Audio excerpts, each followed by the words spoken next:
Hi, everybody. Welcome back to The Extra Mile. My name is Gene Garkoff. Before we get into today's show, I want to give a huge thanks to our sponsor, Hope Foods. They make some of the freshest, most flavorful, and nutritious hummus, spreads, and dips that you've ever tasted. My favorite is the sea salt and olive oil hummus, and I also love the spicy pepper, cashew, and almond dip. Hope Foods believes that the simple act of sharing good food can nourish the body as well as the soul, and they are all about spreading hope, which of course is what we are about too. So check them out at hopefoods.com and in your grocery store. And a big thanks to Hope Foods. Big thanks to all of you for joining us wherever you are. Put in your headphones, turn up your volume, turn on your charity miles, come along for the walk or the run with us. Every mile matters. Now on to the show. You know, you don't really know who you are or what you are until you put a really big challenge in front of you.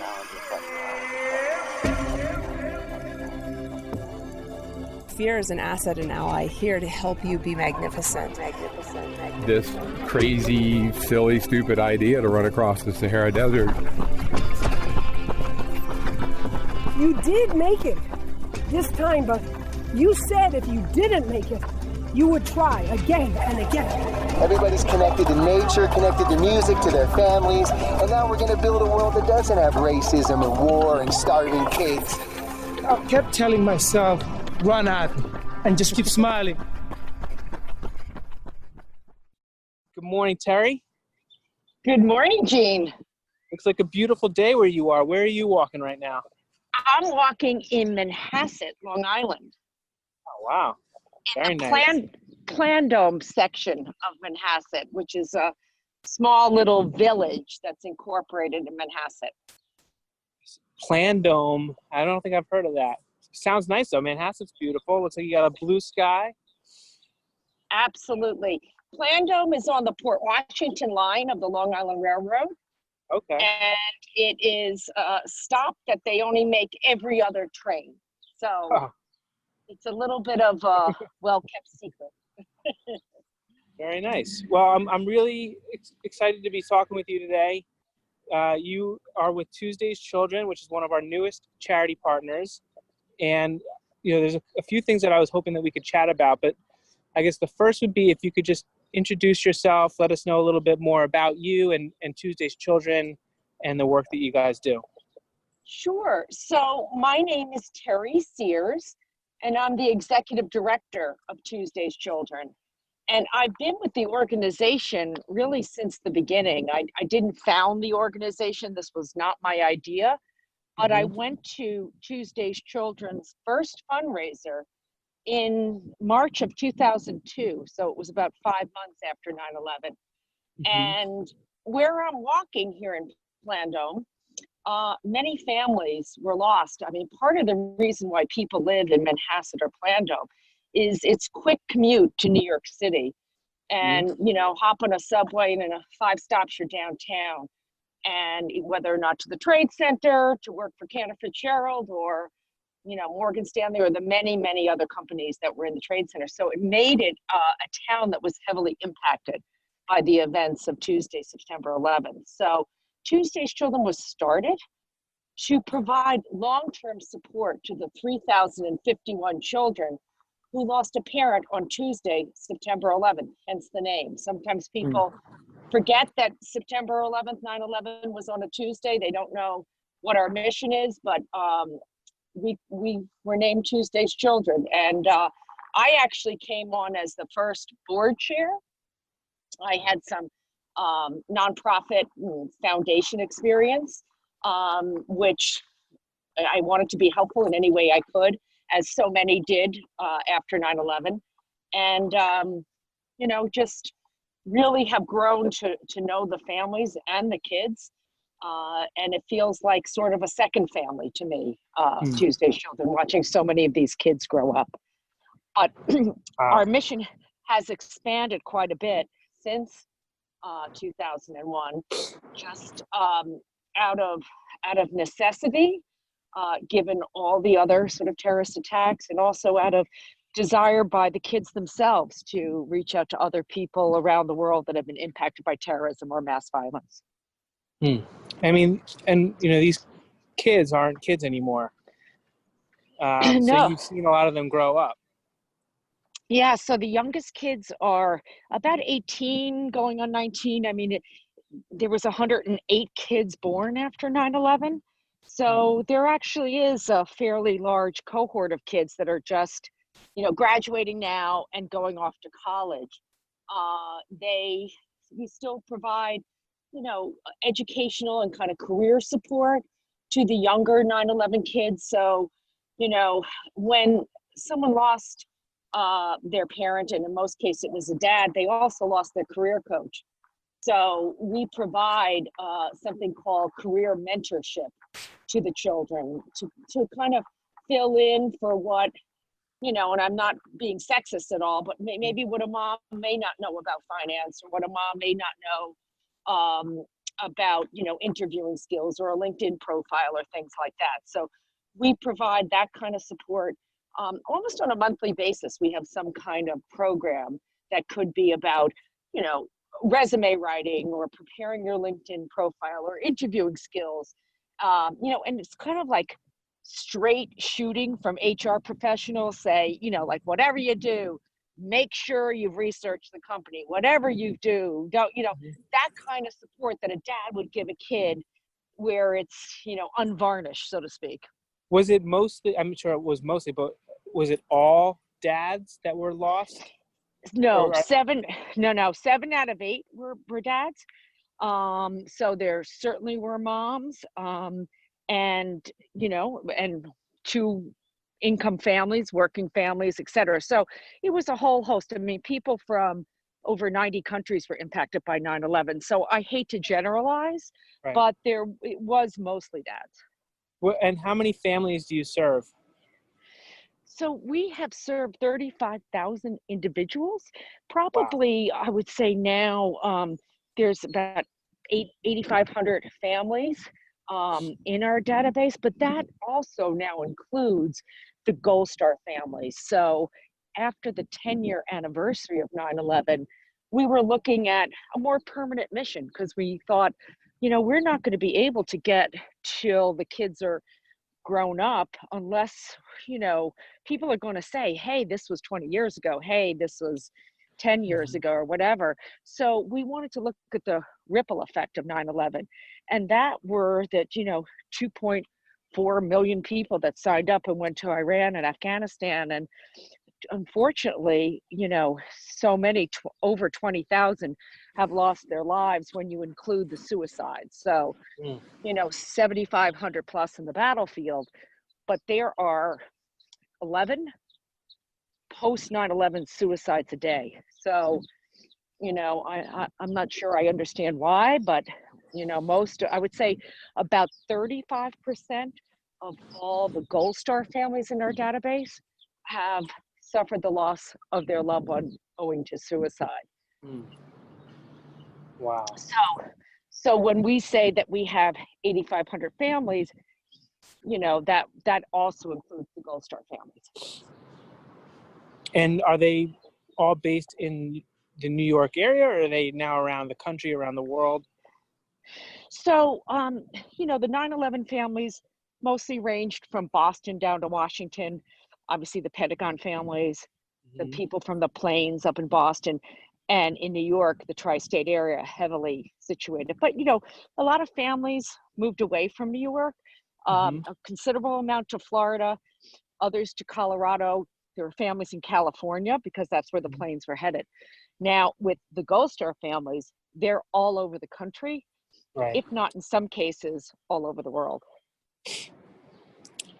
Are there, and how did you said you attended the first event. Like, what was your background that led you to become involved with Tuesday's Children?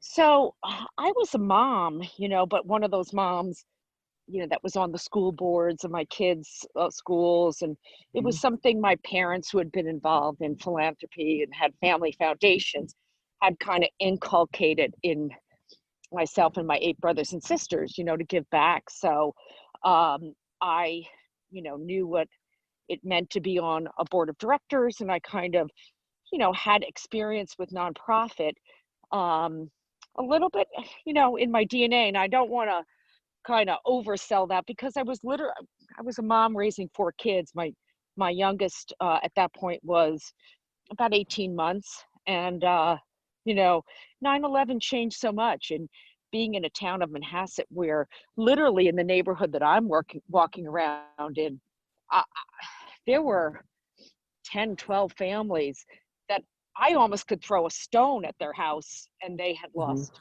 either a child or a spouse, and Mm. you just knew them. You knew that I grew up in this town. I still live in it. And I've Right. known these families for so long. And you wanted to do something. You wanted to make sure the kids, I mean, with my 4 children going to school in Manhasset, every class that they were in, there were 2 or 3 9/11 kids, Wow. kids who had lost someone. And so you kind of wondered how are they going to feel being in a world where their parent was murdered in such a public, devastating way. Sort of, it was a story was in the news then, multiple times a day. I think more or less it's still in the news every day, 18, 19 years later. Mm. Yeah. And I mean, it's somewhat, I mean, you said like, not a lot of people remember that 9/11 was on a Tuesday. I remember it was on a Tuesday. It was, my first day of law school was the Tuesday before. And I remember that was a Tuesday because it was like my first full week of law school. And I was walking into class and somebody told me what had happened. And so I'll always remember that it was a Tuesday. And to some extent, it seems like wasn't that long ago, because it doesn't seem to me like it was that long ago that I was in law school. And I can't believe that it was almost 20 years ago that I started law school. That in itself blows my mind. Yeah. But I also remember just, in law school, it was so raw. Like every class that we had was about, 9/11, where we would talk about civil liberties and constitutional rights. Like, what would you compromise to prevent, the second plane from going into the tower? It was just, it felt so raw. And it, to some extent, I can't believe, and maybe for you it's different, but it's faded a little. It doesn't feel that raw anymore. And do you feel like, because you are obviously dealing with it every day, and the families that you work with feel it every day, how is it how have they been experiencing it over the last almost 20 years? Well, I mean, the good news is, so many of our families have been able to move on. I mean, I don't think we would be able to kind of consider ourselves successful if we hadn't provided them some of the skills that they need and the tools that they need to move forward in their life in a more positive way. There's something called post-traumatic growth that the mental health experts refer to. And it's something where you take something so terrible and actually use it to be a fuller, more complete, more sort of resilient person. And we like to find those sort of rainbows, if you will, people that have been able to give back. Like right now, with our Gold Star families, many of our program facilitators are 9/11 family members that are teaching the same course that they benefited from. It's called Creative Insight. It's a program that was, and I believe still is, delivered at Stanford Business School by Professor Michael Ray. Maybe not by him anymore, because I believe he's gotten on in years and maybe retired and enjoying retirement. But Creative Insight was called Creativity in Business at Stanford. And it was giving people tools in order to envision and implement a life that they love. It was sort of like the softer skills type of thing, but you wouldn't think that would work with people that are grieving, but people had to really, after you kind of get at a certain point with your grief, you need to kind of reimagine your life and have tools in order to, and one is like, have no expectations. Another is quiet your voice of judgment. Another one is, going on what they call a hero's journey. And that course itself was hundreds and hundreds of 9/11 spouses, widows, took the course, and I've never seen anything like it. To a person, they said it was the one thing that really allowed them to get back on their feet and to kind of begin having a new life for themselves. So I would say that now to see this team of 9/11 spouses that are now teaching this to the Gold Star families, it's pretty special. It's a pretty special story. Well, that's amazing, and that's one of the reasons that I wanted to speak to you today. So I'm glad that we kind of built up to that. Is that we find ourselves in, I think, another moment that, in many ways, is being compared to 9/11, and that it's a turning point in history where we are right now. It's not obviously the same thing that 9/11 was, but it's definitely a turning point in history. And Absolutely.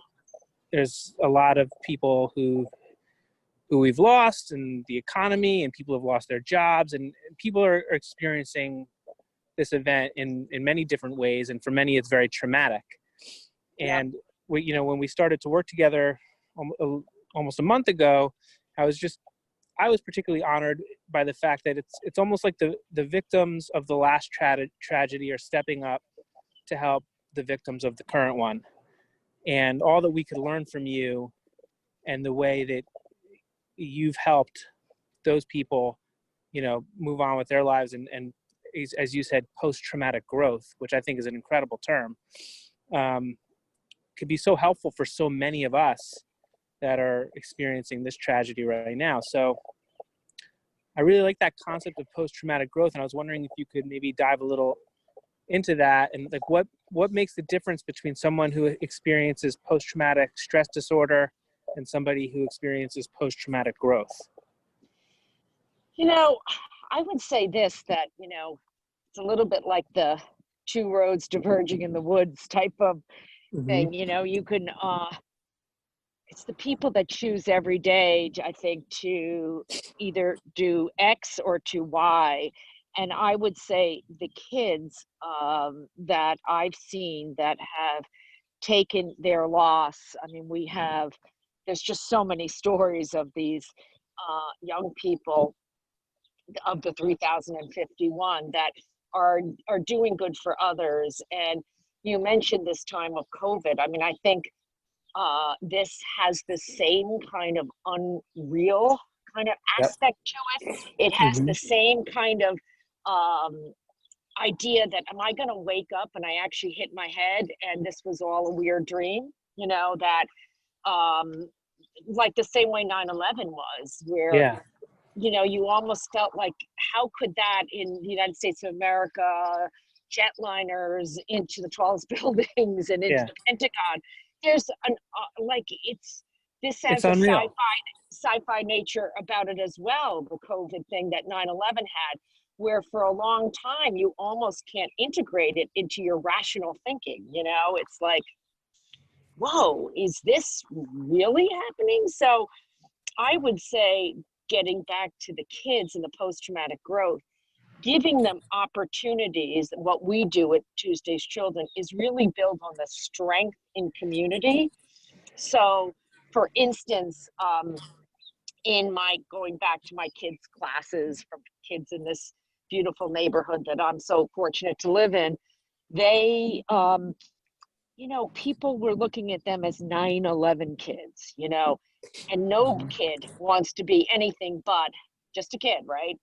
So the kind of irony is, by bringing them together as a group, as we did, even for simple things like a baseball game or picnics or Broadway or whatever it was in the early years, they just got to be a kid again, and they got to be together with other children.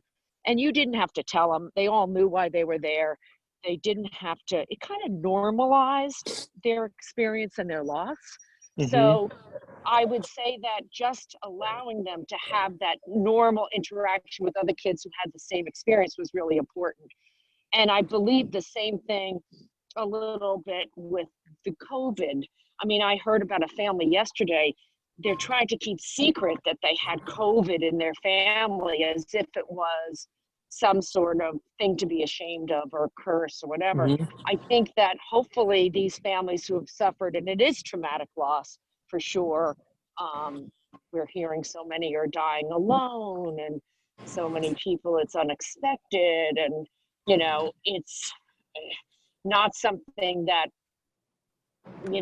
when they first came out saying you'd have to have underlying disorders. Well, I know from the people, and I do know a bunch of people who have had this disease, and it's been scary and it's been traumatic, and they've recovered from it. So not to get too far afield into the COVID, I think there is still this idea of normalizing the experience, which will be able to then allow you to kind of get back to hopefully a situation where you can help others and experience this post-traumatic growth, where it's a little bit that which doesn't kill you makes you stronger type of thing. Mm-hmm. And But is that's a there little bit of what we're seeing. Sorry, Jean. Yep. Yeah, I was gonna say, I mean, to some extent, like, we're all COVID kids now. Like, I don't think that there is not going to be, with this, there's not going to be this small class of individuals who have 9/11 kids.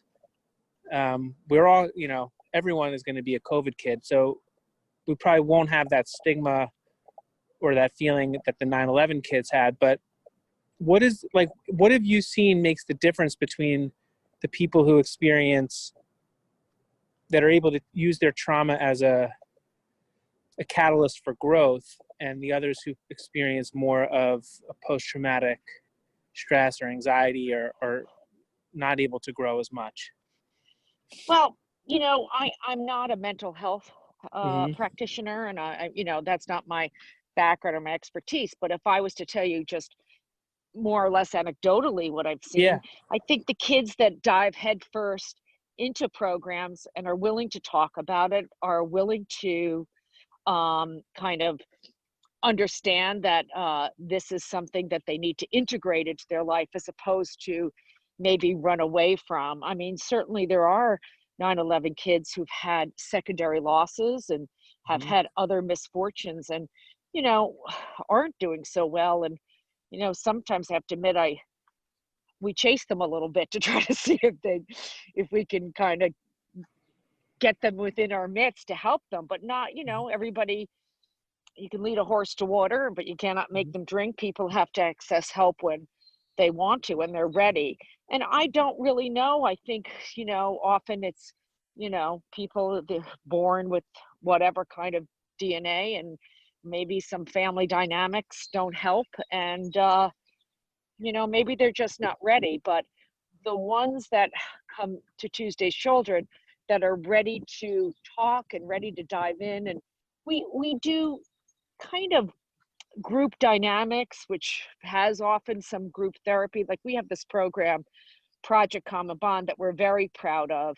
We started that in 2008, and we have brought young people together between the ages of 15 to 20 from 32 nations every year in the summer for 8 days, and all of them have suffered the loss of an immediate family member owing to terrorism or war or mass violence. And they, no matter if they're from, opposite sides of the same conflict, Palestine, Israel, Ireland, Northern Ireland, where there's experienced intergenerational loss, or people from the Balkans, this unspoken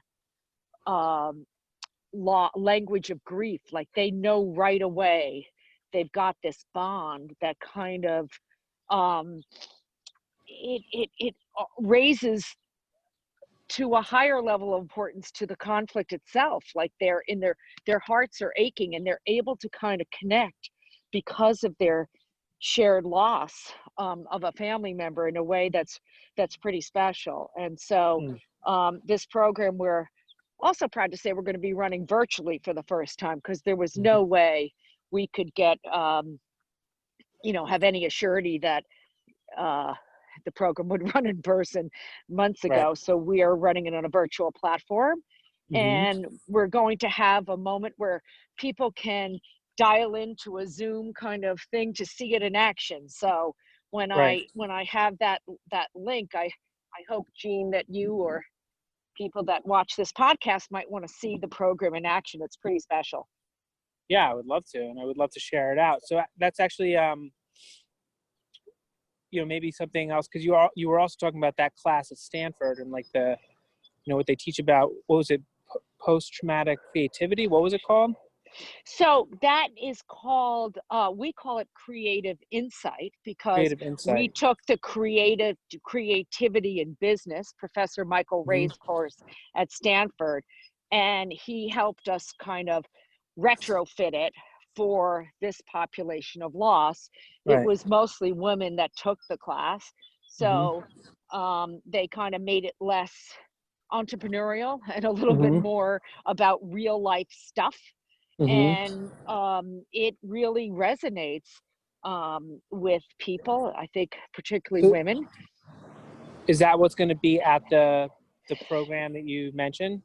No, so this is a little different. It's kids, and we don't use creative insight for the kids. We've tried it. I don't know, maybe it's a little touchy-feely for kids, and I Mm-hmm. don't like to generalize, and I'm finding myself doing that. Mm-hmm. But what we use is something called the dignity model. And when we first started Project Common Bond, we went to Professor Bob Burdone at Harvard Law School. I used to be his And teaching assistant. no way. Yeah. What a great guy. His birthday was the other day, as a matter of fact. Oh, I wish him a happy birthday. So he and his team at the negotiation mediation clinical Yep. studies, so they That's had, so I don't know, funny. I think second year law students that really helped us. They do kind of a nonprofit thing where they help nonprofits with a challenge, and they helped us put together a curriculum for Project Common Bond. Huh. And they actually, many of the professors came to the program. At that year, we were holding it in Belfast, Northern Ireland, and they Wow. delivered the curriculum for the 8 days, and it was great. It was great, but it was a little bit academic, and maybe if you had just suffered a loss, your emotional health Mm-hmm. also needed to be addressed. So there's another Harvard professor, Professor Donna Hicks, Yep. who has something called the dignity model. And it's how, when you've suffered a loss of such, violence and sudden and traumatic and whatever, how that affronts your dignity as a human, and how that kind of has ramifications for who you are as a person, and whether or not it's anger, or whether or not it's just, I don't know, the inability to digest this. And we put into this curriculum aspects of this dignity model to allow the emotional sort of ramifications to surface, and also some therapeutic components we added to it with the facilitators, because I think it was frustrating a little bit for the kids to learn negotiation skills without having the opportunity to cry or opportunity to emote and that sort of stuff. So it's a beautiful curriculum, and it's pretty special and pretty sophisticated, because of the great minds that have been working on either the negotiation mediation skills or the dignity model or the therapeutic aspect of it, which we have a woman who's amazing, that Monica Meehan McNamara, that runs the therapeutic aspect and really is the curriculum director. She's who connected us to Harvard, etc. So Hey, that's so funny that you mentioned Bob Bordone. It's, again, bring me back to law school. I can't believe it was almost 20 years ago. Wow, yeah, I'm going to have to send him this podcast. It's been a while since I connected with him. He's great. great guy. Yeah. And can you share a little bit more about what the dignity model is? And then so that maybe some of us, if it's applicable to what any of our listeners are going through, they might think about diving a little deeper into that or applying some of that to their own experiences. Yeah, and I hope I can do it justice. So there's 12 aspects of dignity, and I'm not going to be able to name all 12, but Yeah. dignity is something that every human being is born with. It's inherent in us, and nobody can take it away. It's that sort of thing.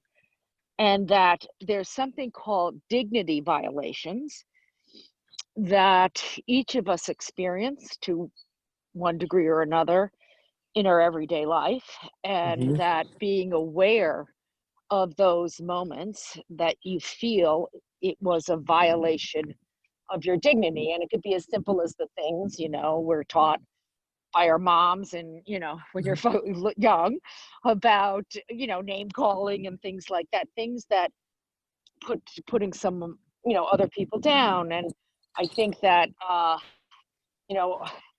without getting at all political, this has been something that I think resonates in today's political arena in America about how do we treat others respectfully and really honor everyone's dignity. So when you have a death, a murder, or death or murder, or like if somebody's lost their job, they may have felt that they, that's something for their absolutely dignity, or being told that you have to wear a mask, or not even being told you have to having to wear a mask, like things like that can be an affront to your dignity.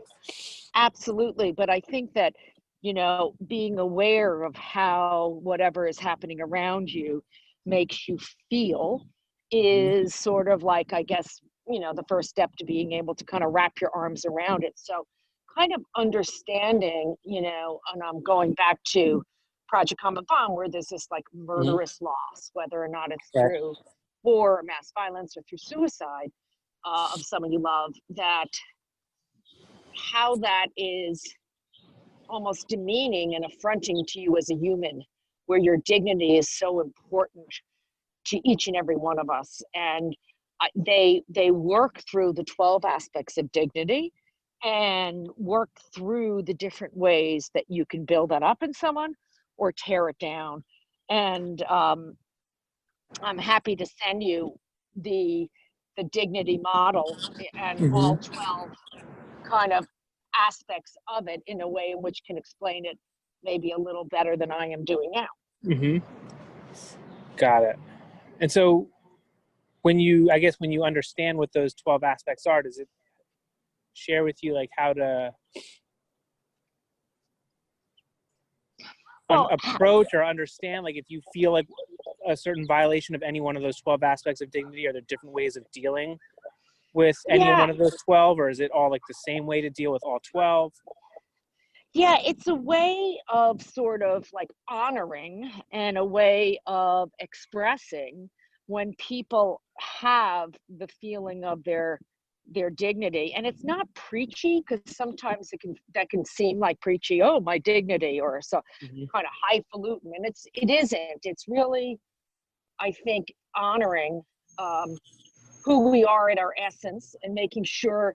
And I think, this from negotiation mediation, when people feel safe, when people feel respected, when people feel that they are not being dismissed, you can get further, right? And when you feel your dignity is being honored, you can get even further, and you feel like you're in a trusted and safe place. And we have used trust at Tuesday's Children, building trust with families as kind of like the cornerstone of how we're able to engage families. So, really putting families first, really just like simple things like a good neighbor would do, and really kind of listening to them and honoring how they're feeling and trying to be adaptive in our programs. And I think that all has to kind of is connected to honoring someone's dignity and their needs. Simple, it's simple, but it's effective. I feel like that could help all of us in so many ways right now as a country. Again, without getting political, there's obviously so much polarization in our country where, people are they're talking past each other. And it's like they're not like we're not respecting each other's dignity, and like having the empathy to like put ourselves in each other's shoes to recognize that the humanity in each of us. That's actually a big difference, I think, between 9/11 and now. It's like in 9/11, we all came together. Now I feel like we're getting divided apart. It's really sad. Yeah, Really sad. they called COVID the great equalizer. And, some days it feels like it is. And Yeah. other days it feels like it isn't. Yep. So I'm gonna definitely look up that dignity model more, and I'll share that out in the show notes for people who want to look more into that. What are some of the other stories, experiences, lessons that you've learned in working with Tuesday's Children, or even maybe individually some of the families there or people there that you're drawing from now in light of the coronavirus? Well, I would say, the biggest sort of lesson I think we learned at Tuesday's Children, I think why, as there were hundreds of organizations started after 9/11, we always were about long-term support. We always were about, we used to say, when the casseroles stop coming, we'll be there. And I think that, it's something that people don't want to be forgotten.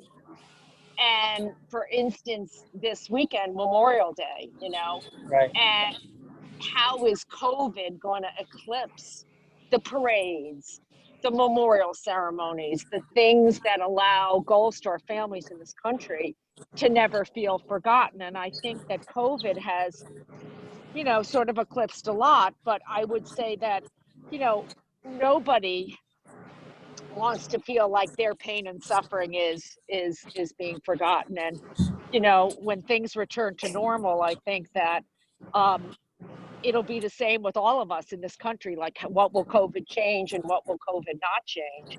And there's all these articles, I'm sure you've read them, saying we're going to go back to the life exactly as it was, and other people saying everything's going to change, from A to Z, and who knows now. But I just think that, the one thing I've learned is it's about long-term support.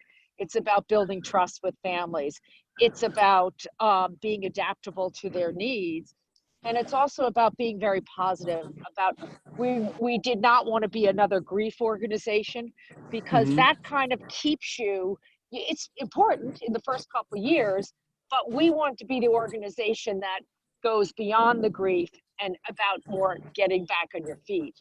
And I think that has resonated, especially with the kids, whether or not they're 9/11 or Gold Star kids. So, well, thank you for that. I think it's great. Like I said kind of earlier, we're just super honored to be working with you, and how, your community is coming to our community, and again, going beyond the grief, how, your community is stepping up to be the heroes now.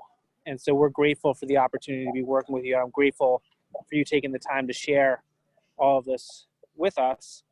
Do you have any kind of calls? Oh, sorry, go ahead. No, I was just going to say, and so grateful to Kristen Bradley for discovering you, because we were looking for different ways to maximize our endurance fundraising, just given how charities, are going to be, and already are, so impacted when you can't do events, when people are minding their own funds and not giving as much to nonprofits. And how long is this going to last? That's completely uncertain. And that's different than 9/11, because in 9/11 people came together and raised money, and now people are just all hunkered down. So I think charities from all areas with all different missions, it's going to be an unknown sort of thing. But I'm out walking, everyone's out walking, so raising money with your activity, it would seem like such a perfect match with what you do. Thank you. With Charity Miles, and what the kind of environment is now in dealing with COVID. People are exercising like crazy. This is our time to shine. So, so we're meant for it. It really is amazing how, our community, like, has come together and has been stepping up in this moment. And like I said, it's also especially meaningful for us to be able to welcome in more charities like you into the app. We're really excited about that. A lot of the changes that we've made to the app so that would be possible. We've been steering the ship in this direction for a long time. And like I said, now is the moment to rise to the occasion. And we're honored to have the opportunity to do that with you. Do you have any kind of calls to action that you'd like to make of the people who are walking or running along with us right now? Just you can walk and run, but you can also do good by all of the above. So get your sponsors, get your funders, and put a little kick in your step by giving back. I think it always makes you feel good when you're, doing what you need to do, but also helping others. Excellent. And where can people go to learn more about Tuesday's Children? So our website is www.tuesdayschildren.org. I think I forgot a W there, www.tuesdayschildren.org. Wow, there's a new protocol here. There's only two W's now. Man, COVID really has changed everything. Hasn't it? I kind of deleted that W. I haven't said that in a while. So anyway, Tuesday'sChildren.org. Yes, it is. Excellent. Well, thank you so much for walking and running along with us, Terry, and thanks to everyone out there for joining us. Hope you've enjoyed this and learned as much as I have. And be sure to kick in some miles for Tuesday's Children. Thanks again, Terry. Great. Thank you. Every mile Bye-bye. matters. Thanks, Gene. Bye. Yes, bye.